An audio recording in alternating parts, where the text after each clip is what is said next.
Hi friends, ఈరోజు మనము గోంగూర చట్నీ చూద్దాము. తెలంగాణలో పుంటికూర అంటారు. పుంటికూర చట్నీ చూద్దాము. ఫస్ట్ పుంటికూర మంచిగా శుభ్రంగా ఒక ఉప్పు పసుపు వేసి ఒక 3 times కడిగి పెట్టుకోవాలి. పచ్చిమిర్చి కూడా కడిగి పెట్టుకోవాలి.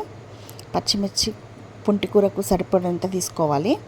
తర్వాత ఫస్ట్ పచ్చిమిర్చి వేయించుకోవాలి. ఒక బౌల్ తీసుకొని ఆయిల్ వేసుకొని దాంట్లో పచ్చిమిర్చి కొంచెం బ్రౌన్ అయినాక జీలకర్ర వేయాలి. జీలకర్ర పచ్చిమిర్చి మంచి ఫ్రై కావాలి, మంచి స్మెల్ వచ్చే వరకు ఫ్రై కావాలి. అది ఎంత బాగా ఫ్రై అయితే అంత టేస్ట్ వస్తుంది. చూసారు కదా, పచ్చిమిర్చి కలర్ చేంజ్ అయ్యాయి. ఆ తర్వాత అదే బాణీలో కొంచెం ఆయిల్ వేసుకొని పుంటికూర వేయించుకోవాలి.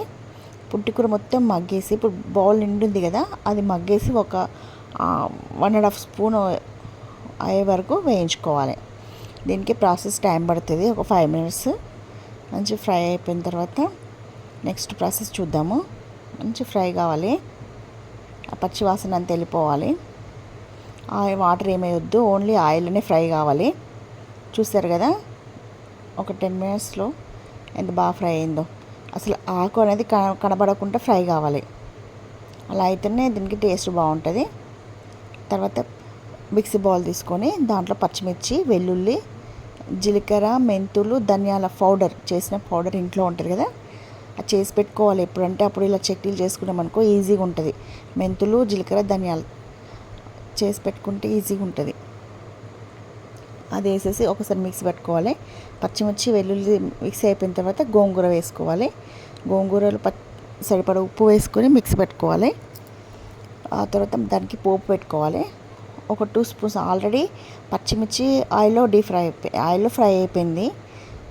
పుంటి కూడా ఫ్రై అయిపోయింది కాబట్టి ఓన్లీ 2 స్పూన్స్ అంతే, ఎక్కువ ఆయిల్ పట్టదు. ఆయిల్ ఎక్కువ వేస్తే టేస్ట్ పోతుంది కాబట్టి కొద్దిగానే ఒక 2 స్పూన్స్ ఆయిల్ వేసేసి ఆవాలు, జీలకర్ర, ఎండుమిర్చి, చూడండి ఆయిల్ కొద్దిగానే ఉంది. ఆ తర్వాత పసుపు వేయించుకోవాలి. వేయించుకున్న తర్వాత స్టవ్ కట్టేసి ఆ చట్నీ దీంట్లో వేసి కలుపుకోవాలి. ఏ చట్నీకైనా స్టవ్ కట్టేసి మనము పోపు కలుపుకోవాలి. ఓకేనండి, అలా కలిపిన తర్వాత మొత్తం చట్నీకి పోపు అంతా మిక్స్ అయిపోయింది. వేడి వేడి గోంగూర చట్నీ రెడీ. వేడి వేడి అన్నంలో నెయ్యి వేసుకొని తింటే బాగుంటుందండి.